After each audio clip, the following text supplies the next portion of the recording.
ಇವತ್ತಿನ power focus ನಲ್ಲಿ ಎರಡು ವಿಚಾರದ ಬಗ್ಗೆ ನಾನು ಚರ್ಚೆ ಮಾಡ್ತಾ ಹೋಗ್ತೀನಿ. ಒಂದು, ನಿಮಗೆಲ್ಲರಿಗೂ ಗೊತ್ತಿರಬಹುದು, ಸುಪ್ರೀಂ ಕೋರ್ಟ್ ಅಲ್ಲಿ ಸಾಕಷ್ಟು ಅರ್ಜಿ ವಿಚಾರಣೆ ನಡೀತಾ ಇದೆ. ನಾಯಿಗಳ ಹಾವಳಿಗೆ ಸಂಬಂಧಪಟ್ಟಂತೆ ನಿನ್ನೆಯಿಂದಲೂ ಕೂಡ ನಾಯಿ ಕಚ್ಚೋದಿರಬಹುದು ಅಥವಾ ನಾಯಿ ಸಮಸ್ಯೆ ಇರಬಹುದು, ಇದೆಲ್ಲದಕ್ಕೂ ಸಂಬಂಧಪಟ್ಟಂತೆ ನಿನ್ನೆಯಿಂದ ಸುಪ್ರೀಂ ಕೋರ್ಟ್ ನಲ್ಲಿ ಅರ್ಜಿ ವಿಚಾರಣೆಗಳು ನಡೀತಾನೆ ಇದೆ.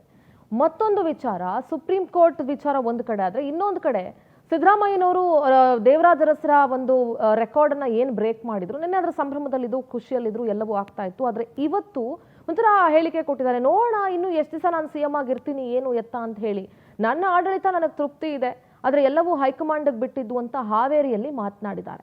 ಈ ಎರಡೂ ವಿಚಾರಗಳ ಬಗ್ಗೆ ನಾನು ಮಾತನಾಡಬೇಕು. ಇಷ್ಟು ದಿನ ನಾನೇ ಸಿಎಂ ಆಗಿ ಮುಂದುವರಿತೀನಿ, 5 ವರ್ಷ ನಾನು ಇರ್ತೀನಿ ಅಂತ ಎಲ್ಲ ಹೇಳ್ತಾ ಇದ್ದಂಥ ಸಿಎಂ ಈಗ ಇದ್ದಕ್ಕಿದ್ದಂಗೆ ನೋಡೋಣ ಎಷ್ಟು ದಿವಸ ನಾನು ಮುಂದುವರಿತೀನಿ ಮುಖ್ಯಮಂತ್ರಿಯಾಗಿ ಅನ್ನುವಂಥ ಮಾತನ್ನು ಹೇಳಿದ್ದಾರೆ. ಆ್ಯಂಡ್ ಸುಪ್ರೀಂ ಕೋರ್ಟ್ ವಿಚಾರ ನಾನು ಯಾಕೆ ಇಲ್ಲಿ ಪ್ರಸ್ತಾಪ ಮಾಡಿದೆ ಅಂತ ಹೇಳಿದ್ರೆ, ಸುಪ್ರೀಂ ಕೋರ್ಟ್ನ ಈ ಒಂದು ಆದೇಶದ ವಿಚಾರವಾಗಿ ಸುಪ್ರೀಂ ಕೋರ್ಟ್ ಏನು ಹೇಳುತ್ತೆ, ನಾಯಿಗಳು ಕಚ್ಚಬೇಕಾದ್ರೆ ಅದರ ಮನಸ್ಥಿತಿಯನ್ನ ಯಾರಾದರೂ ಓದ್ಲಿಕ್ಕೆ ಸಾಧ್ಯ ಆಗುತ್ತಾ ಅಂತ ಹೇಳಿದಂಥ ಸಂದರ್ಭದಲ್ಲಿ ಮೋಹಕ ತಾರೆ ನಟಿ ರಮ್ಯಾ ಇದ್ದಾರಲ್ಲ, ಅವರು ತಮ್ಮ ಇನ್ಸ್ಟಾಗ್ರಾಮ್ ಸ್ಟೇಟಸ್ ಅಲ್ಲಿ ಒಂದು ಪೋಸ್ಟ್ ಅನ್ನ ಹಾಕ್ತಾರೆ. ಹಾಗಾದ್ರೆ ಎಲ್ಲ ಪುರುಷರ ಮನಸ್ಸನ್ನು ಓದ್ಲಿಕ್ಕೆ ಸಾಧ್ಯ ಇಲ್ಲ, ಅವ್ರು ಯಾವಾಗ ಅತ್ಯಾಚಾರ ಮಾಡ್ತಾರೋ ಏನ್ ಮಾಡ್ತಾರೋ ಹಾಗಂತ ಅವ್ರನ್ನ ಎಲ್ಲರನ್ನು ಜೈಲ್ಗೆ ಹಾಕ್ತೀರಾ ಅಂತ ಕೇಳಿದ್ದಾರೆ. ಸೊ ಹೀಗಾಗಿ ಜೈಲ್ಗೆ ಹಾಕಬೇಕು ಅಂತ ಹೇಳಿದಾಗ್ಲಿ, ಜೈಲ್ಗೆ ಹಾಕ್ತೀರಾ ಅಂತ ಕೇಳಿದಾಗ್ಲಿ ಎಷ್ಟು ಸಮಂಜಸ ಅನ್ನುವಂಥ ವಿಚಾರ, ಇದೆಲ್ಲದರ ಬಗ್ಗೆ ಚರ್ಚೆ ಮಾಡ್ತಾ ಹೋಗ್ತೀನಿ. ಹಾಗಾದ್ರೆ let's go for breaking updates.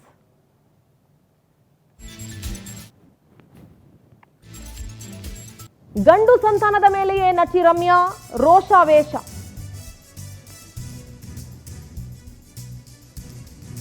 ಪುರುಷರ ತಲೆಯಲ್ಲಿ ಏನೋಡುತ್ತೆ ಅಂತಾನೆ ಗೊತ್ತಾಗಲ್ಲ, ಪುರುಷರು ಯಾವಾಗ ಅತ್ಯಾಚಾರ ಮಾಡ್ತಾರೆ ಅಂತ ಗೊತ್ತಾಗಲ್ಲ, ಪುರುಷರು ಯಾವಾಗ ಕೊಲೆ ಮಾಡ್ತಾರೆ ಅಂತ ಗೊತ್ತೇ ಆಗಲ್ಲ. ಎಲ್ಲ ಗಂಡಸರನ್ನು ಜೈಲಿಗೆ ಹಾಕಿ ನಟಿ ರಮ್ಯಾ ಪೋಸ್ಟ್ ಮಾಡಿದ್ದಾರೆ. ರಮ್ಯಾ ಹಾಕಿದ ಪೋಸ್ಟ್ ದಿಢೀರಂತ ಸುಂಟುಗಾಳಿ ಬಿರುಗಾಳಿಯನ್ನ ಎಬ್ಸಿದೆ. ಪದ್ಮಾವತಿ ಇಂಥದ್ದೊಂದು ಪೋಸ್ಟ್ ಹಾಕಿದ್ ಯಾಕೆ? ಅತ್ಯಾಚಾರ ಮಾಡಂತ ಯಾರನ್ನೇ ಆದ್ರೂ ಈ ಸಮಾಜ ವಿರೋಧಿಸುತ್ತೆ ಅನ್ನೋದು ಎಲ್ರಿಗೂ ಗೊತ್ತಿರೋ ವಿಚಾರ. ಯಾರು ಅಂಥದ್ದೊಂದು ಕೃತ್ಯಕ್ಕೆ ಸಪೋರ್ಟ್ ಮಾಡ್ಕೊಂಡು ಯಾರು ಕೂತ್ಕೊಳ್ಳೋದಿಲ್ಲ.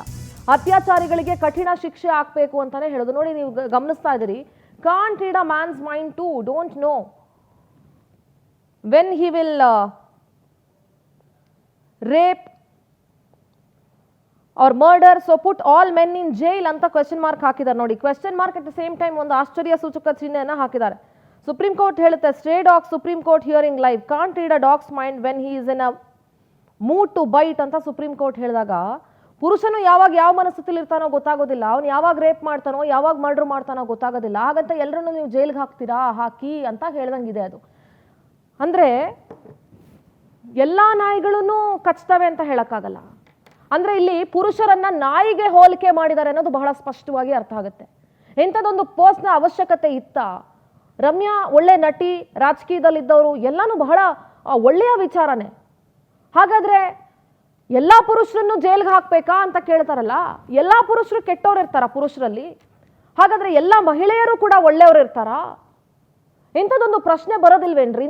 ಇಂಥ ಅಂದ್ರೆ ಸುಪ್ರೀಂ ಕೋರ್ಟ್ನ ಒಂದು ತೀರ್ಪನ್ನ ಟೀಕಿಸಿದ್ದಾರೆ ನಟಿ ರಮ್ಯಾ. ಬೀದಿ ನಾಯಿಗಳ ಹಾವಳಿಯನ್ನ ಕುರಿತು ಸುಪ್ರೀಂ ಕೋರ್ಟ್ ನಲ್ಲಿ ವಿಚಾರಣೆ ನಡೀತಾ ಇತ್ತು. ನಾನು ಹೇಳಿದ್ನಲ್ಲ, ಬೀದಿ ನಾಯಿಗಳ ಹಾವಳಿ ಕುರಿತು ಸುಪ್ರೀಂ ನಲ್ಲಿ ವಿಚಾರಣೆ ನಡೀತಾ ಇತ್ತು. ನಿನ್ನೆಯಿಂದಲೂ ಆ ವಿಚಾರಣೆ ನಡೀತಾ ಇದೆ. ಎಲ್ಲಾ ಬೀದಿ ನಾಯಿಗಳನ್ನ ಶೆಲ್ಟರ್ಗೆ ಸ್ಥಳಾಂತರಿಸುವಂತಹ ಪ್ರಕರಣ, ವಸತಿ ಪ್ರದೇಶಗಳಲ್ಲಿನ ಶ್ವಾನಗಳನ್ನ ಶೆಲ್ಟರ್ಗೆ ಸ್ಥಳಾಂತರಕ್ಕೆ ಸುಪ್ರೀಂ ಒಲವು ತೋರಿಸಿದೆ. ಬೀದಿ ನಾಯಿಗಳ ಮನಸ್ಸನ್ನ ಓದಲು ಯಾರಿಂದಲೂ ಸಾಧ್ಯವಿಲ್ಲ. ಈ ನಾಯಿ ಕಚ್ಚುತ್ತೆ, ಈ ನಾಯಿ ಕಚ್ಚಲ್ಲ ಅಂತ ಹೇಗೆ ಕಂಡುಹಿಡಿಯೋಕೆ ಸಾಧ್ಯ ಇದೆ? ಅದು ಅಸಾಧ್ಯ. ಅದು ಶಾಲೆ ಇರ್ಬೋದು, ಆಸ್ಪತ್ರೆ ಇರ್ಬೋದು, ಬಸ್ ನಿಲ್ದಾಣ, ರೈಲು ನಿಲ್ದಾಣಗಳಲ್ಲಿ ಶ್ವಾನಗಳ ಹಾವಳಿ ಹೆಚ್ಚಾಗಿದೆ. ಸೂಕ್ಷ್ಮ ಸ್ಥಳಗಳಲ್ಲಿ ಶ್ವಾನಗಳು ಯಾಕಿರಬೇಕು ಅಂತ ಸುಪ್ರೀಂ ಪ್ರಶ್ನೆ ಮಾಡಿದೆ.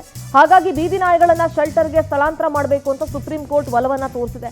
ನೋಡ್ರಿ, ಶ್ವಾನಗಳು ಅಂದ್ರೆ ಬಹುತೇಕರಿಗೆ ಪ್ರೀತಿ ಇದ್ದೇ ಇರುತ್ತೆ. ಸಾಕಷ್ಟು ಜನ ಮನೆಯಲ್ಲಿ ಶ್ವಾನಗಳನ್ನ ಸಾಕೊಂಡಿರ್ತಾರೆ. ಇಲ್ಲಿ ಪ್ರಶ್ನೆ ಬಂದಿರೋದು ಬೀದಿ ನಾಯಿಗಳ ವಿಚಾರಕ್ಕೆ. ನಟಿ ರಮ್ಯಾ ಅವರಿಗೆ ಶ್ವಾನಗಳ ಮೇಲೆ ಅತಿ ಹೆಚ್ಚು ಪ್ರೀತಿ ಇದೆ ಅನ್ನೋದು ಎಲ್ರಿಗೂ ಗೊತ್ತು. ಅವರೊಬ್ಬರಿಗೆ ಅಲ್ಲ, ಈ ಪ್ರಪಂಚದಲ್ಲಿ, ಸಮಾಜದಲ್ಲಿ ಬೇರೆ ಎಷ್ಟೋ ಜನಕ್ಕೆ ಶ್ವಾನಗಳ ಮೇಲೆ ಪ್ರೀತಿ ಇದೆ. ಅಫ್ಕೋರ್ಸ್ ನಟಿ ರಮ್ಯಾ ಅವ್ರ ಮೇಲೆ ಸಾಕಷ್ಟು ಅಭಿಮಾನನೂ ಇದೆ, ನಮ್ಮ ಕನ್ನಡತಿ ಅಂತ ಹೇಳಿ ಅವ್ರ ಬಗ್ಗೆ ಹೆಮ್ಮೆನೂ ಇದೆ, ಗೌರವನೂ ಇದೆ. ಹಾಗಂತ ಅವ್ರು ಏನೇ ಹೇಳಿದ್ರು ಅದನ್ನ ಅಕ್ಸೆಪ್ಟ್ ಮಾಡುವಂತ ಮನಸ್ಥಿತಿ ಖಂಡಿತವಾಗ್ಲೂ ಇಲ್ಲ. ಪುರುಷರ ತಲೆಯಲ್ಲಿ ಏನ್ ಓಡುತ್ತೆ ಅಂತಾನೆ ಗೊತ್ತಾಗಲ್ಲ ಅಂದ್ರೆ ಮಹಿಳೆಯರ ತಲೆಯಲ್ಲಿ ಏನ್ ಓಡುತ್ತೆ ಅಂತ ಯಾರಿಗೆ ಗೊತ್ತಾಗುತ್ತೆ? ಎಷ್ಟು ಜನ ಮಹಿಳೆಯರು ಪುರುಷರ ಮೇಲೆ ದೌರ್ಜನ್ಯ ನಡೆಸಿಲ್ಲ?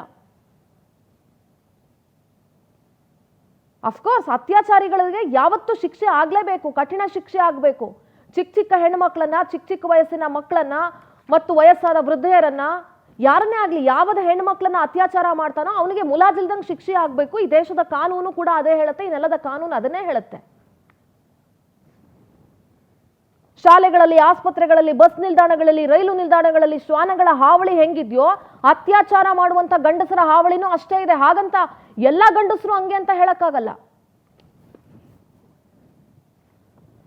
ಬೀದಿ ನಾಯಿಗಳ ಮನಸ್ಸನ್ನು ಓದಲು ಸಾಧ್ಯವಿಲ್ಲ ಅಂತ ಸುಪ್ರೀಂ ಅಭಿಪ್ರಾಯ ವ್ಯಕ್ತಪಡಿಸಿದೆ.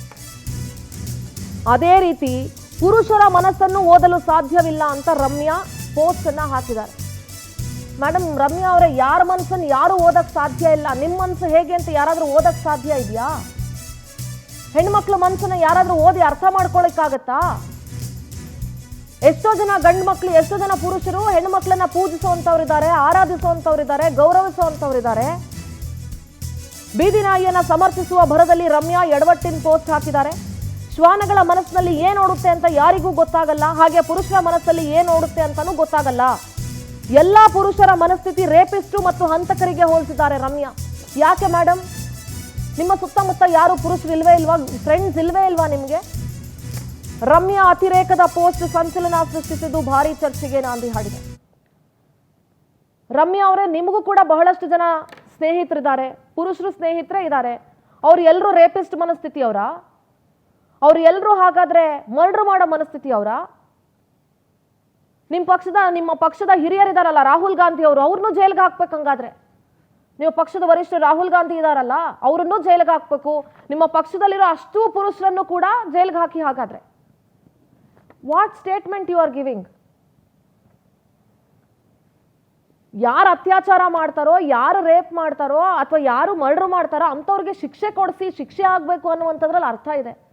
ಎಲ್ಲಾ ಪುರುಷರನ್ನು ಜೈಲ್ಗೆ ಹಾಕ್ತೀರಾ? ಎಲ್ಲಾ ಪುರುಷರನ್ನು ಜೈಲ್ಗೆ ಹಾಕಿ ಅಂತಂದ್ರೆ ವಾಟ್ ಡಸ್ ಇಟ್ ಮೀನ್?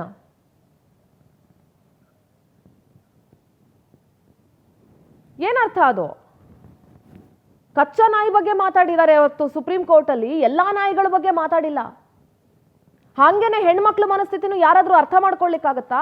ಯಾವೊಬ್ಬ ಮನುಷ್ಯನ ಮನಸ್ಥಿತಿ ಏನು ಅಂತ, ಅವನ ತಲೆಗೆ ಯಾವಾಗ ಏನ್ ಬರುತ್ತೆ ಅಂತ ಯಾರು ಅರ್ಥ ಮಾಡ್ಕೊಳಕ್ ಆಗಲ್ಲ. ಇವತ್ತಿನ ದಿವಸದಲ್ಲಿ ನನ್ನ ಕಲೀಗ್ ಶರತ್ ನೇರ ಸಂಪರ್ಕದಲ್ಲಿದ್ದಾರೆ, ಅವ್ರ ಹತ್ರ ಮಾತನಾಡ್ತೀನಿ ನಾನು. ನನ್ನ ಕಲೀಗ್ ಶರತ್ ನೇರ ಸಂಪರ್ಕದಲ್ಲಿ ಜಾಯ್ನ್ ಆಗ್ತಿದ್ದಾರೆ. ಶರತ್, ರಮ್ಯಾ ಅವರ ಅತಿರೇಕದ ಪೋಸ್ಟ್ ಇವತ್ತು ಭಾರಿ ಚರ್ಚೆಗೆ ನಾಂದಿ ಹಾಡಿದೆ. ಒಂಥರ ಇಡೀ ಪುರುಷ ಸಂತಾನ ಏನಿದೆ, ಆ ಪುರುಷ ಸಂತಾನವನ್ನೇ, ಗಂಡು ಸಂತಾನವನ್ನೇ ಒಂಥರ ಯಾವ ರೀತಿ ಮಾತನಾಡಿದ್ದಾರೆ ಅಂದ್ರೆ ಕ್ರಿಮಿನಲ್ಗಳು ಅನ್ನೋ ರೀತಿ ರಮ್ಯಾ ಮಾತಾಡಿದ್ದಾರೆ. ನಾನೊಂದು ಮಾತು ಹೇಳ್ತೀನಿ ಶರತ್, ನನ್ನ ಪ್ರಶ್ನೆ ನಿಮಗೆ. ಎಷ್ಟೋ ಜನ, ಕೆಲವು ತಂದೆಯರೇ, ಸ್ವಂತ ತಂದೆನೇ ಹೆಣ್ಣು ಮಕ್ಕಳನ್ನ ಅತ್ಯಾಚಾರ ಮಾಡ್ತಿರೋ ಪ್ರಕರಣಗಳನ್ನ ನಾವೀಗ ನೋಡ್ತಾ ಇದ್ದೀವಿ. ಇವತ್ತು ಯಾರೋ ಒಬ್ಬ ತಂದೆ ಚಿಕ್ಕಮಂಗ್ಳೂರಿನಲ್ಲಿ ತನ್ನ ಸ್ವಂತ ಮಗಳನ್ನ ವೇಶ್ಯಾವಾಟಿಕೆಗೆ ದೂಡಿದ್ದ. ಕೆಲವು ತಾಯಂದರು ಕೂಡ ಮಕ್ಕಳನ್ನ ವೇಶ್ಯಾವಾಟಿಕೆಗೆ ದೂಡಿರುವಂತ ಉದಾಹರಣೆ ನಮ್ಮ ರಾಜ್ಯದಲ್ಲಿದೆ, ನಮ್ಮ ದೇಶದಲ್ಲಿದೆ. ಹಾಗಂತ ತಂದೆ ಅಂತ ಕರೆಯದೆ ಬಿಟ್ಬಿಡ್ಬೇಕಾ? ಹಾಗಂತ ಅಪ್ಪ ಅಂತಾನೆ ಅಂದ್ಕೋಬಾರ್ದಾ? ಹಾಗಾದ್ರೆ ತಂದೆ ಮೇಲೆ ಗೌರವನೇ ಇರಬಾರ್ದಾ? ಯಾವನೋ ಒಬ್ಬ ಥರ್ಡ್ ರೇಟೆಡ್ ತಂದೆ ಆ ಥರ ಮಾಡ್ದ ಅಂತ ಇಡೀ ತಂದೆಯ ಕುಲಕ್ಕೆ ನಾನು ಅವಮಾನಿಸೋದು ಎಷ್ಟು ಸರಿ ಆಗುತ್ತೆ? ದ ಸೇಮ್ ವೇ ಯಾರೋ ಒಬ್ಬ ರೇಪಿಸ್ಟು, ಯಾರೋ ಒಬ್ಬ murder, for example Prajwal Revanna ಯಾರೋ ಏನೋ ರೇಪ್ ಮಾಡ್ದ, ಇನ್ನೊಂದು ಮಾಡ್ದೆ, ಇವತ್ತು ಅವನು ಅನುಭವಿಸ್ತಾ ಇದ್ದಾನೆ ತಪ್ಪು ಮಾಡಿದ್ದಕ್ಕೆ. ಹಾಗಂತ ಇಡೀ ಗಂಡು ಕುಲವನ್ನೇ ನಾವು ಪ್ರಶ್ನೆ ಮಾಡೋದು ಎಷ್ಟು ಸರಿ? ಇಡೀ ಗಂಡು ಕುಲವನ್ನೇ ಕ್ರಿಮಿನಲ್ಸ್ ಅಂತ ಹೇಳೋದು ಎಷ್ಟು ಸರಿ?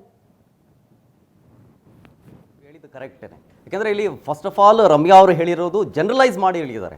ಪರ್ಟಿಕ್ಯುಲರ್ಲಿ ಯಾರು ರೇಪ್ ಮಾಡ್ತಾರೋ ಅಥವಾ ಯಾರು ಕೊಲೆಗಳು ಮಾಡ್ತಾರೋ ಅಂಥವ್ರನ್ನ ಫಸ್ಟು ಜೈಲಿಗೆ ಹಾಕಿ ಗಲ್ಲಿಗೇರಿಸಿ ಅಂತ ಹೇಳಿದಿದ್ರೆ ಇದ್ಯಾವುದು ಕೂಡ ಈ ಟಾಪಿಕ್ ಬರ್ತಾನೆ ಇರಲಿಲ್ಲ.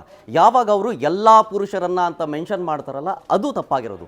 ಆ್ಯಕ್ಚುಲಾಗಿ ಆಗಿದ್ದೇನು ಅಂತಂದರೆ ಬೀದಿ ನಾಯಿಗಳ ಹಾವಳಿ ಸಿಕ್ಕಾಪಟ್ಟೆ ಜಾಸ್ತಿ ಆಗಿದೆ ಅಂತ ಹೇಳ್ಬಿಟ್ಟು ಅದ್ರ ಬಗ್ಗೆ ಸುಪ್ರೀಂ ಕೋರ್ಟ್ನಲ್ಲಿ ವಿಚಾರಣೆ ಆಗ್ತಾ ಇರುತ್ತೆ. ಸೊ ಅದರ ಬಗ್ಗೆ ಒಂದು ನ್ಯೂಸ್ ಬಂದಿರುತ್ತೆ. ಏನಂತ? ಬೀದಿ ನಾಯಿಗಳ ಮನಸ್ಥಿತಿ ಕಚ್ಚುವ ಹಂತದಲ್ಲಿದ್ದಾಗ ಯಾವ ರೀತಿ ಹೇಗೆ ರಿಯಾಕ್ಟ್ ಮಾಡುತ್ತೆ ಗೊತ್ತಾಗೋದಿಲ್ಲ ಅಂತ. ಇದು ಸುದ್ದಿ. ಅದನ್ನು ತಮ್ಮ ಸ್ಟೇಟಸ್ನಲ್ಲಿ ಕಾಪಿ ಮಾಡಿಕೊಂಡು ರಮ್ಯಾ ಅವರು ಇದೇ ರೀತಿಯಾಗಿ ಪುರುಷರು ಕೂಡ ವರ್ತನೆ ಮಾಡ್ತಾರೆ. ಅಂದರೆ ಯಾವಾಗ ಕೊಲೆ ಮಾಡೋದಕ್ಕೆ ಮುಂದಾಗ್ತಾರೆ, ಯಾವಾಗ ರೇಪ್ ಮಾಡೋಕ್ಕೆ ಮುಂದಾಗ್ತಾರೆ ಗೊತ್ತೇ ಆಗೋದಿಲ್ಲ, ಅವರು ಎಲ್ಲರನ್ನೂ ಜೈಲಿಗೆ ಹಾಕಿ ಅಂತ. ಅಂದರೆ ನಾನು ಹೇಳೋದು, ಈ ಸಮಾಜದಲ್ಲಿ ಯಾರ್ದೋ ಒಬ್ರದ್ದು ಅಣ್ಣ ತಮ್ಮ ಇರ್ತಾನೆ, ಅಪ್ಪ ಇರ್ತಾರೆ, ಜೊತೆಗೆ ಕಸಿನ್ಸ್ಗಳು ಇರ್ತಾರೆ. ಎಲ್ಲರನ್ನೂ ಜನರಲೈಸ್ ಮಾಡಿ ಹೇಳಿದಾಗ ಅವರ ರಕ್ತ ಕುದಿತಾ ಇರುತ್ತೆ. ಇದೇನಿದು ಎಲ್ರಿಗೂ ಸೇರಿ ಹೇಳ್ತಾ ಇದ್ದಾರಲ್ಲ ಅಂತ. ಇದು ಆ್ಯಕ್ಚುಲ್ ಆಗಿ ಮಾಡಿದಂತಹ ಅಕ್ಷಮ ತಪ್ಪು. ಒಂದಷ್ಟು ಕಮೆಂಟ್ಸ್ಗಳನ್ನು ನಾನು ಕೂಡ ನೋಡ್ತಾ ಇದ್ದೆ ಇವಾಗ. ಅಲ್ಲಿ ಒಂದಷ್ಟು ಜನ ಕಮೆಂಟ್ಸ್ ಹಾಕಿದ್ದಾರೆ. ಏನಂತ? ಕಚ್ಚುವ ನಾಯಿಯಲ್ಲಿ ಹೆಣ್ಣು ನಾಯಿ ಇಲ್ಲವೇ? ಹೀಗಂತ ಕಮೆಂಟ್ ಆಗ್ತಾ ಇದ್ದಾರೆ. ಮತ್ತೊಂದು ಕಡೆಗಳಲ್ಲಿ ಇನ್ನೊಂದಷ್ಟು ಜನ ಕಮೆಂಟ್ ಆಗ್ತಾ ಇದ್ದಾರೆ.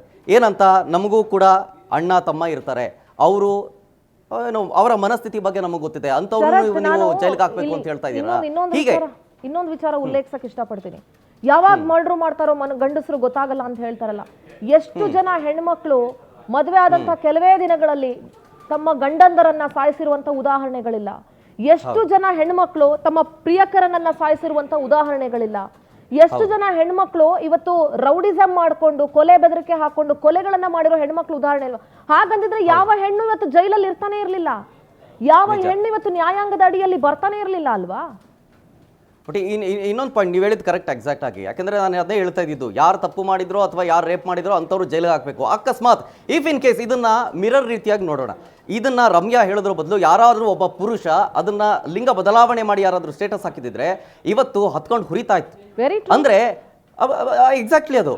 ಆದರೆ ಇದನ್ನ ಪ್ರಶ್ನೆ ಮಾಡೋರು ಯಾರು ಇಲ್ವಾ ಅಂತೇಳಿ ಒಂದಷ್ಟು ಜನ ಕಮೆಂಟ್ ಆಗ್ತಾ ಇದ್ದಾರೆ. ಅದನ್ನೇ ಹೇಳ್ತಾ ಇರೋದು, ಪುರುಷರಿಗೆ ಒಂದು ನ್ಯಾಯ, ಮಹಿಳೆಯರಿಗೆ ಒಂದು ನ್ಯಾಯನ, ಹೀಗಂತ ಸೋಷಿಯಲ್ ಮೀಡಿಯಾದಲ್ಲಿ ಚರ್ಚೆ ಆಗ್ತಾ ಇದೆ. ನಿಜಕ್ಕೂ ರಮ್ಯಾ ಹೇಳಿದ್ದು ಅಕ್ಷಮ್ಯ ಅಪರಾಧ, ಹಂಗೆ ಹೇಳಬಾರ್ದಾಗಿತ್ತು. ಅವರು ಬೇಕಾದಿದ್ದರೆ ಮೆನ್ಷನ್ ಮಾಡ್ಬೋದಾಗಿತ್ತು. ರೇಪ್ ಮಾಡುವಂಥ ಪುರುಷರು ಅಥವಾ ಕೊಲೆಗಟುಕರು ಅಂಥವ್ರನ್ನ ಒಂದಷ್ಟು ಕೇಸ್ಗಳಿದ್ದಾವೆ, ಉದಾಹರಣೆಗಳಿದ್ದಾವೆ. ಏನು ಮದುವೆ ಆಗಿ ಒಂದೇ ವಾರದಲ್ಲಿ ಹೆಂಡತಿನ ಕೊಲೆ ಮಾಡಿದ್ದು ನೀವು ಹೇಳ್ದಂಗೆ ಅಷ್ಟೊಂದು ಕೇಸ್ಗಳಿದೆ. ಅಂಥವ್ರನ್ನ ಜೈಲ್ಗೆ ಹಾಕಿ ಗಲ್ಲಿಗೇರಿಸಿ ಅಂತ ಹೇಳ್ಬೋದಾಗಿತ್ತು. ಆದರೆ ಇಲ್ಲಿ ಜನರಲೈಸ್ ಮಾಡಿದ್ದೆ ರಮ್ಯಾ ಅವರು, ತಪ್ಪಾಗಿರೋದು ಮೇಲ್ನೋಟಕ್ಕೆ ಕಂಡು ಬರ್ತಾ ಇರೋದು. ಸೋಷಿಯಲ್ ಮೀಡಿಯಾದ ಇದಕ್ಕೆ ಭಾರಿ ಖಂಡನೆಯನ್ನು ವ್ಯಕ್ತಪಡಿಸಲಾಗ್ತದೆ ಅನ್ನೋದಕ್ಕಿಂತ ಶರತ್, ಯಾವತ್ತು ನಾವು ಸ್ಟೇಟ್ಮೆಂಟ್ ಕೊಡ್ಬೇಕಾದ್ರೆ ಏನ್ ಸ್ಟೇಟ್ಮೆಂಟ್ ಕೊಡ್ತಾ ಇದೀವಿ? ಈಗ ರಮ್ಯಾ ಅವ್ರಿಗೂ ಸಾಕಷ್ಟು ಜನ, ಅವ್ರಿಗೂ ಕಸಿನ್ಸ್ ಇರಬಹುದು, ಪುರುಷರು ಬಹಳ ಜನ ಸ್ನೇಹಿತರಿದ್ದಾರೆ, ಅವ್ರಿಗೆ ಅವ್ರ ಸ್ಟೇಟಸ್ಗಳಲ್ಲಿ ಎಲ್ಲ ಹಾಕೊಳ್ತಾ ಇರ್ತಾರೆ. ಈಗಿನ ರೀಸೆಂಟ್ ಸರ್ಕಲ್ ನೋಡಿದ್ರೆ ವಿನಯ್ ರಾಜ್ಕುಮಾರ್ ಅವರು ಇದ್ದಾರೆ, ಗುರು ರಾಜ್ಕುಮಾರ್ ಅವರು ಇದ್ದಾರೆ, ಅವ್ರ ಜೊತೆ ಎಲ್ಲ ಬಹಳ ಒಳ್ಳೆ ಫ್ರೆಂಡ್ಶಿಪ್ ಅಲ್ಲಿ ಇದ್ದಾರೆ ಅವರು. ಅಂಡ್ ಅವ್ರ ಪಕ್ಷದಲ್ಲಿರೋ ಫಸ್ಟ್ ಆಫ್ ಆಲ್ ಅವ್ರ ಪಕ್ಷದ ಮುಖಂಡರು ರಾಹುಲ್ ಗಾಂಧಿನೂ ಜೈಲ್ಗೆ ಹಾಕ್ಬೇಕು. ಹಂಗಾದ್ರೆ ಇನ್ನೊಂದಷ್ಟು ಜನ ಇದಾರಲ್ಲ, ಅವ್ರು ಇಡೀ ಪಕ್ಷದಲ್ಲಿ ಎಷ್ಟು ಗಂಡಸರಿದಾರೋ ಹಂಗಾರೆ ಅವ್ರು ಎಲ್ಲರನ್ನೂ ಜೈಲಿಗೆ ಹಾಕ್ಬೇಕಾಗ್ತಾ ಹೋಗುತ್ತೆ. ನಿಜ ನಿಜ. ಎಷ್ಟೋ ಜನ ಗಂಡ್ ಮಕ್ಳು ಇವತ್ತು ಹೆಣ್ಮಕ್ಳ ರಕ್ಷಣೆಗೆ ಅಂತ ನಿಂತ್ಕೊಂಡಿರೋ ವರ್ಗನೂ ಇದೆ. ಈ ಸಮಾಜ ಎಲ್ಲ ವರ್ಗದ ಅಂತವ್ರನ್ನು ನೋಡ್ತಾ ಇದೆ. ಇವತ್ತಿನ ದಿನದಲ್ಲಿ ಯಾವ ಹೆಣ್ಮಕ್ಳು ಏನು ಬಹಳ ನಾವೇನು ಕ್ರಿಮಿನಲ್ ಮಾಡೇ ಇಲ್ಲ, ಕ್ರೈಮ್ಗಳಲ್ಲಿ ಭಾಗಿನೇ ಆಗಿಲ್ಲ ಅಂತಾನೂ ಹೇಳಕ್ಕಾಗಲ್ಲ. ಅಟ್ ದ ಸೇಮ್ ಟೈಮ್ ಎಲ್ಲಾ ಪುರುಷರು ರೇಪಿಸ್ಟ್ಗಳು, ಎಲ್ಲಾ ಪುರುಷರು ಮರ್ಡರ್ ಮಾಡೋರು ಅಂತ ಹೇಳಕ್ಕಾಗಲ್ಲ. ಹಂಗೇನಾದ್ರೂ ಆಗ್ಬಿಟ್ಟಿದ್ರೆ ಇವತ್ತು ಯಾವ ಹೆಣ್ಣುನು ನನ್ನ ಅಣ್ಣ ಇದ್ದಾನೆ ನನ್ನ ಜೊತೆಗೆ ಅಂತ ಧೈರ್ಯವಾಗಿರ್ತಾ ಇರ್ಲಿಲ್ಲ, ನನಗೊಬ್ಬ ತಮ್ಮ ಇದ್ದಾನೆ ಅಂತ ಹೆಮ್ಮೆಯಿಂದ ಇರ್ತಾ ಇರ್ಲಿಲ್ಲ, ನನಗೇನೇ ಆದ್ರೂ ನನ್ನ ಕಷ್ಟಕ್ಕೆ ನಿಲ್ಲುವಂತ ನನ್ನ ಗಂಡ ಇದ್ದಾನೆ ಅಂತ ಇರ್ತಾ ಇರ್ಲಿಲ್ಲ. ಇವತ್ತು ನನಗೇನೇ ಆದ್ರೂ ಯಾರು ಕೈ ಬಿಟ್ರು ನನ್ನ ತಂದೆ ನನ್ನ ಜೊತೆಗೆ ನಿಲ್ತಾರೆ ಅಂತ ಯಾವ ಹೆಣ್ಣು ಇವತ್ತು ಧೈರ್ಯವಾಗಿರ್ತಾ ಇರ್ಲಿಲ್ಲ ಶರತ್. ನಿಜ ನಿಜ ನಿಜ ನಿಜ, ಎಕ್ಸಾಕ್ಟ್ಲಿ ನೀವು ಹೇಳಿದ ಮಾತು. ಬಟ್ ಇಲ್ಲಿ ರಮ್ಯಾ ಅವರು ಯಾಕೆ ಹಿಂಗಂದ್ರು ಅಂತ, ಯಾಕೆಂದರೆ ಇತ್ತೀಚೆಗಂತೂ ಅವರ ಮಾತಿನ ಶೈಲಿಯನ್ನು ನಾವು ಗಮನಿಸಿದ್ವಿ. ಬಟ್ ಬಹಳ ಚೆನ್ನಾಗಿ ಮಾತಾಡ್ತಾರೆ. ಬಟ್ ಈ ವಿಚಾರದಲ್ಲಿ ಯಾಕೆ ಹಿಂಗಂದ್ರು, ಇತ್ತೀಚೆಗೆ ಸೋಷಿಯಲ್ ಮೀಡಿಯಾದಲ್ಲಿ ನಾನು ಕಮೆಂಟ್ ಬಗ್ಗೆ ಹೇಳ್ತಾ ಇದ್ನಲ್ಲ, ಅದರಲ್ಲೂ ಕೂಡ ಒಂದಷ್ಟು ಕಮೆಂಟ್ಸ್ಗಳನ್ನು ನಾನು ಓದ್ತಾ ಇದ್ದೆ. ಒಂದಷ್ಟು ವಿಚಾರಗಳನ್ನು ಪ್ರಸ್ತಾಪ ಮಾಡಿ ಯಾಕೋ ಇತ್ತೀಚೆಗೆ ರಮ್ಯಾ ಅವರು ಪುರುಷ ದ್ವೇಷಿಗಳ ಹೇಳಿಕೆಗಳನ್ನು ಕೊಡ್ತಾ ಇದ್ದಾರೆ ಅನ್ನುವಂಥ ಮಾತನ್ನು ಕೂಡ ಅವರು ಕಮೆಂಟ್ ಮುಖಾಂತರ ತಿಳಿಸಿರೋದು. ಜೊತೆಗೆ ಇವರು, ನಾನು ಯಾವಾಗಲೂ ಹೇಳ್ತಿದ್ದೆ, ಈ ನಾಯಿಗಳ, ಬೀದಿ ನಾಯಿಗಳ ಹಾವಳಿ ವಿಚಾರಕ್ಕೆ ಸಂಬಂಧಪಟ್ಟನೆ ನಾನು ಸುದ್ದಿಲೂ ಕೂಡ ಹೇಳ್ತಾ ಇದ್ದೆ, ಪ್ರಾಣಿಗಳು ಮನುಷ್ಯರು ಇಬ್ಬರೂ ಕೂಡ ಒಂದೇನೆ. ಮನುಷ್ಯರಲ್ಲಿ ಯಾವ ರೀತಿಯಾಗಿ ಒಬ್ಬರು ಕೆಟ್ಟವರು ಒಳ್ಳೆಯವರು ಇರ್ತಾರೋ ಹಾಗೆ ನಾಯಿಗಳು ಅಥವಾ ಪ್ರಾಣಿಗಳಲ್ಲೂ ಕೂಡ ಕೆಟ್ಟ ಪ್ರಾಣಿನೋ ಅಥವಾ ಅದರ ಮನಸ್ಥಿತಿನೋ ಬೇರೆ ಬೇರೆ ರೀತಿಯಾದಂತಹ ಒಂದು ವಿಭಿನ್ನವಾದ ಮನಸ್ಥಿತಿಯನ್ನು ಹೊಂದಿರುತ್ತೆ. ಹಾಗೆ ಕಚ್ಚೋ ರೀತಿಯ ನಾಯಿ.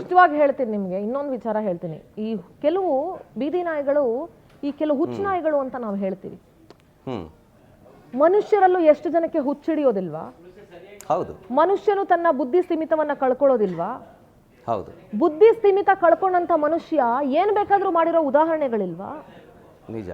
ಅಂತದ್ರಲ್ಲಿ ಆ ಮೂಕ ಪ್ರಾಣಿ ಅದು ಕಚ್ಚುತ್ತೆ, ಅದು ಮಾಡುತ್ತೆ ಅಂದ್ರೆ ಅಫ್ಕೋರ್ಸ್ ಸುಪ್ರೀಂ ಕೋರ್ಟ್ ಅದೇ ಆಂಗಲ್ ಅಲ್ಲಿ ಹೇಳಿರೋದು. ಅದು ಕಚ್ಚಬೇಕಾದ್ರೆ ಅದ್ರ ಮನಸ್ಥಿತಿ ಹೆಂಗಿರುತ್ತೆ? ಎಲ್ಲಾ ಬುದ್ಧಿ ಇರೋಂತ ಮನುಷ್ಯನೇ ಇವತ್ತು ತನ್ನ ಮನಸ್ಸನ್ನ ತನ್ನ ಹಿಡಿತದಲ್ಲಿ ಇಟ್ಕೊಳ್ಳೋದಕ್ಕೆ ಸಾಧ್ಯ ಆಗ್ತಾ ಇಲ್ಲ. ಇಂಥ ಸಂದರ್ಭದಲ್ಲಿ ಒಂದು ನಾಯಿಯನ್ನ ನಾವು ಹೇಗೆ ಅದನ್ನ ಕಚ್ಚೋ ಸಂದರ್ಭದಲ್ಲಿ ಅದ್ರ ಮನಸ್ಥಿತಿ ಹೇಗಿರುತ್ತೆ ಅಂತ ಯಾರು ಅರ್ಥ ಮಾಡ್ಕೊಳ್ಳಿಕ್ ಸಾಧ್ಯ ಆಗುತ್ತೆ? ಆತರ ತಗೊಂಡ್ರೆ ಇವತ್ತು ಒಂದು ಹೆಣ್ಣಿನ ಮನಸ್ಸನ್ನು ಅರ್ಥ ಮಾಡ್ಕೊಳ್ಳೋದಕ್ಕೆ ಸಾಧ್ಯ ಇಲ್ಲ, ಒಂದು ಪುರುಷನ ಮನಸ್ಸನ್ನು ಅರ್ಥ ಮಾಡ್ಕೊಳ್ಳೋಕೆ ಸಾಧ್ಯ ಇಲ್ಲ, ಯಾರ ಮನಸ್ಸನ್ನು ಇವತ್ತಿನ ಕಾಲದಲ್ಲಿ ಅರ್ಥ ಮಾಡ್ಕೊಳ್ಳೋಕೆ ಸಾಧ್ಯನೇ ಇಲ್ಲ. ಹೌದು. ಬಟ್ ಇಲ್ಲಿ ರಮ್ಯಾ ಅವರ ಪೋಸ್ಟ್ ನೋಡಿದ್ರೆ ಅವರ ಶ್ವಾನ ಪ್ರೇಮ ಎದ್ದು ಕಾಣಿಸುತ್ತೆ. ಹೌದು. ಬಟ್ ಅದೇ ನೀವೇ ಹೇಳಿದ್ರಲ್ಲ, ಈಗ ನಾಯಿಗಳಲ್ಲಿ ಅಥವಾ ಶ್ವಾನದಲ್ಲಿ ಈ ಹುಚ್ಚು ನಾಯಿ ಅಂತ ಇರ್ತವೆ, ಒಂದೊಂದು ಭಾಳ ಕ್ಯೂಟ್ ಆಗಿರ್ತವೆ, ನಾವು ಹೇಳ್ದಂಗೆ ಕೇಳ್ತವೆ. ಹಾಗೆ ಮನುಷ್ಯರಲ್ಲೂ ಕೂಡ ಅಷ್ಟೇ, ನೀವು ಹೇಳ್ದಂಗೆ ಹುಚ್ಚು ನಾಯಿ ಅಂತ ಇರ್ತವೆ, ಕೆಲವೊಬ್ರು ಸಾಫ್ಟ್ ಆಗಿರ್ತಾರೆ, ಹಂಗೇನೆ. ಬಟ್ ಇದನ್ನ ಬಣ್ಣಿಸೋ ರೀತಿ ಇದೆಯಲ್ಲ, ಅದನ್ನ ಫಸ್ಟ್ ಅರ್ಥ ಮಾಡ್ಕೊಳ್ಬೇಕು. ಇನ್ನು ಕೆಲವು ಸಂದರ್ಭದಲ್ಲಿ ಏನಾಗುತ್ತೆ ಗೊತ್ತಾ, ಈಗ ನೋಡಿ, ಕೆಲವೊಂದು ಪ್ರಾಣಿಗಳಿಗೆ ನೀವೇನಾದ್ರೂ ಟ್ರಿಗರ್ ಮಾಡಿದ್ರೆ ಅದನ್ನ ಪ್ರಿಕ್ ಮಾಡಬಾರ್ದು ನೀವು. ಅದಕ್ಕೆ ಕಲ್ಲೆಸೆಯೋದು, ಅದಕ್ಕೆ ಇನ್ನೊಂದೇನೋ ಮಾಡೋದು, ಅದಕ್ಕೇನೋ ಕಿಚಾಯಿಸೋದು. ಮನುಷ್ಯನಿಗೂ ಅಷ್ಟೇ, ಯಾವಾಗ ನೀವು ಟ್ರಿಗರ್ ಮಾಡ್ತೀರಾ ಮನುಷ್ಯನು ಟ್ರಿಗರ್ ಆಗ್ತಾನೆ. ನೀವು ಪ್ರಿಕ್ ಮಾಡಿದಾಗ ಮನುಷ್ಯನು ಟ್ರಿಗರ್ ಆಗ್ತಾನೆ. ಸೇಮ್ ವೇ ಪ್ರಾಣಿಗಳು ಅಷ್ಟೇನೆ ಅಲ್ವಾ? ಪ್ರಾಣಿ ಪ್ರೀತಿ, ಪ್ರಾಣಿ ಮೇಲೆ ಪ್ರೇಮ ಇರಲಿ, ಅದೆಲ್ಲನೂ ಓಕೆ, ಅದನ್ನ ಯಾರು ಪ್ರಶ್ನೆ ಮಾಡ್ತಾ ಇಲ್ಲ. ಇವತ್ತಿನ ಪ್ರಪಂಚದಲ್ಲಿ ಎಷ್ಟೋ ಜನ ಶ್ವಾನ ಪ್ರಿಯರಿದ್ದಾರೆ. ನನಗೂ ನಾಯಿಗಳಂದ್ರೆ ಇಷ್ಟ, ನನಗೂ ನಾಯಿ ಅಂದ್ರೆ ತುಂಬಾನೇ ಇಷ್ಟ. ನಾಯಿ ನೋಡೋದು, ಅದ್ರ ಜೊತೆ ಆಟ ಆಡೋದು ಅಂದ್ರೆ ನನಗೂ ಬಹಳ ಇಷ್ಟ. ಅಫ್ಕೋರ್ಸ್ ನಿಮಗೂ ಅದು ಶ್ವಾನಗಳ ಮೇಲೆ ಯಾರು ಪ್ರೀತಿ ಇಲ್ಲ ಅಂತ ಹೇಳೋದಕ್ಕೆ ಸಾಧ್ಯನೇ ಇಲ್ಲ. ಎಲ್ಲರೂ ಮನುಷ್ಯತ್ವ ಇಟ್ಕೊಂಡೇ ಬದುಕ್ತಾ ಇದೀವಿ ಅಂತ ನಾನು ಅಂದ್ಕೊಂಡಿದ್ದೀನಿ. ಆದರೆ ಆ ಪ್ರಾಣಿಗಳ ಮೇಲಿನ ಪ್ರೀತಿಯನ್ನ ವ್ಯಕ್ತಪಡಿಸೋದ್ರಲ್ಲಿ, ಅದರಲ್ಲೂ ಶ್ವಾನದ ಮೇಲಿನ ಪ್ರೀತಿಯನ್ನ ವ್ಯಕ್ತಪಡಿಸೋ ಭರದಲ್ಲಿ ಇಂಥ ಒಂದು ಸ್ಟೇಟ್ಮೆಂಟ್ ಮಾಡೋದಿದೆಯಲ್ಲ, ಅದು ಯಾರು ಮಾಡಿದ್ರು ಅನ್ನೋದು ತುಂಬಾನೇ ಮ್ಯಾಟರ್ ಆಗುತ್ತೆ. ಹಾಗಾದ್ರೆ ಕಾಂಗ್ರೆಸ್ ಪಕ್ಷದಲ್ಲಿರೋ ಪುರುಷರೆಲ್ಲಾನು ರೇಪಿಸ್ಟ್ಗಳ? ಕಾಂಗ್ರೆಸ್ ಪಕ್ಷದಲ್ಲಿರೋ ಪುರುಷರೆಲ್ಲಾನು ಹಾಗಾದ್ರೆ ಮರ್ಡರ್ ಮಾಡೋರ? ಯಾವ ಅರ್ಥದಲ್ಲಿ ಆ ಸ್ಟೇಟ್ಮೆಂಟ್ ಕೊಟ್ರು ಹಾಗಾದ್ರೆ?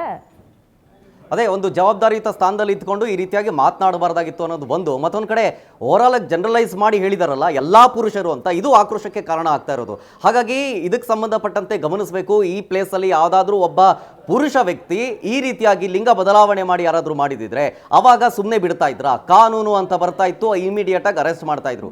ಈ ರೀತಿಯಾಗಿ ಕಾನೂನು ಎಲ್ರಿಗೂ ಒಂದೇ ಅಂದಮೇಲೆ ಪುರುಷರಿಗೂ ಒಂದೇ, ಮಹಿಳೆಯರಿಗೂ ಒಂದೇ. ಹಾಗಾಗಿ ರಮ್ಯಾ ಅವರು ಈ ಕೂಡಲೇ ಸಾರಿ ಕೇಳಬೇಕು ಅಂತ ಹೇಳಿ ಒಕ್ಕರಲ್ಲಿಂದ ಪುರುಷರು ಆಗ್ರಹಿಸ್ತಾ ಇದ್ದಾರೆ. All right sir, thank you so much ನಿಮ್ಮೆಲ್ಲ ಡೀಟೇಲ್ಸ್ಗಾಗಿ. ಎಲ್ಲ ಪುರುಷರು ಕ್ರಿಮಿನಲ್ಗಳಾಗೋದಕ್ಕೆ ಸಾಧ್ಯ ಇಲ್ಲ. ಅಟ್ ದ ಸೇಮ್ ಟೈಮ್ ಎಲ್ಲ ಮಹಿಳೆಯರು ಕೂಡ ಕ್ರಿಮಿನಲ್ಗಳಾಗೋದಕ್ಕೆ ಸಾಧ್ಯ ಇಲ್ಲ. ಎಲ್ಲ ವರ್ಗದಲ್ಲೂ, ಎಲ್ಲ ಲಿಂಗದಲ್ಲೂ, ಎಲ್ಲ ಜಾತಿಯ, ಎಲ್ಲ ವರ್ಗದ, ಎಲ್ಲ ಮನಸ್ಥಿತಿಯ ವ್ಯಕ್ತಿಗಳಿದ್ದಾರೆ. ತಪ್ಪು ಮಾಡಿದವ್ರಿಗೆ ಶಿಕ್ಷೆ ಕೊಡಬೇಕು ಅಂತ ಅಷ್ಟೇ ಈ ದೇಶದ ಈ ನೆಲದ ಕಾನೂನು ಹೇಳುತ್ತೆ ಹೊರತು ಎಲ್ಲ ಪುರುಷರು ಕ್ರಿಮಿನಲ್ಗಳು, ಎಲ್ಲ ಪುರುಷರು ರೇಪಿಸ್ಟ್ಗಳು ಅಂತ ಹೇಳೋಕ್ಕಾಗಲ್ಲ. ಆ್ಯಂಡ್ ರಮ್ಯಾ ಅವರು ಇದನ್ನು ಕ್ಷಮೆ ಕೇಳಬೇಕು ಅಂತ ಮತ್ತು ಪುರುಷರ ಸಂಘ ಆಗ್ರಹಿಸ್ತಾ ಇದೆ. ಪವರ್ ಟಿವಿಗೆ ಒಂದಷ್ಟು ಮಾಹಿತಿ ಸಿಕ್ಕಿದೆ ವಿಚಾರವಾಗಿ. ನೋಡೋಣ ಪೋಸ್ಟ್ ಬಗ್ಗೆ ಏನು ಆನ್ಸರ್ ಮಾಡ್ತಾರೆ ರಮ್ಯಾ ಅಂತ ಹೇಳಿ. ಒಂದು ಸ್ಮಾಲ್ ಬ್ರೇಕ್ ತಗೊಳ್ತೀನಿ. ಬ್ರೇಕ್ ಆದಮೇಲೆ ಸುದ್ದಿ ಮುಂದುವರಿಯುತ್ತೆ. Take small break.